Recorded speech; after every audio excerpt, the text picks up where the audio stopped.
Here were the three answers. Great work if you got at least 2 of these correct.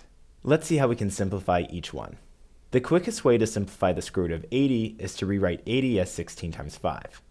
We take the square root of 16, which is 4, and then we leave the 5 inside of the radical since we can't simplify it. It's not a perfect square. You might have thought to do this as well. You might have said 80 equals 8 times 10, and then you might have split 8 into 4 times 2, and 10 into 2 times 5. We know 2 times 2 equals 4, so we really have a group of 2 4s. Because we have 2 4s and our index is a 2, since we're taking a square root, we can pull 1 4 out in front of the radical. So we have 4 times the square root of 5.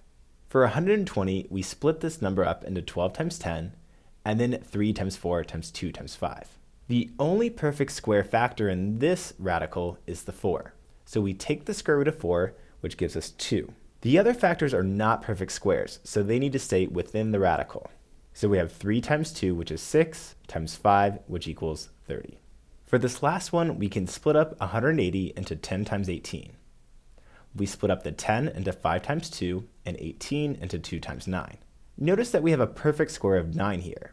Also, we have a perfect square of 4. We use our product rule to split up this one radical into the multiplication of 3 radicals. We know the square root of 4 is 2, and the square root of 9 equals 3. And finally, we multiply 3 times 2, which equals 6, which is multiplied by the square root of 5, since we can't simplify it. This was perhaps the longer way to do the problem. Notice that we have 2 smaller perfect squares here. Well, if we multiply these together, we would get 36. So we really know that 180 is the same thing as 5 times 36.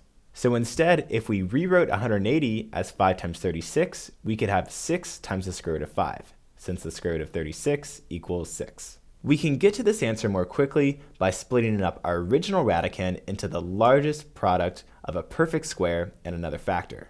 By using the largest perfect square here, we get directly to the answer.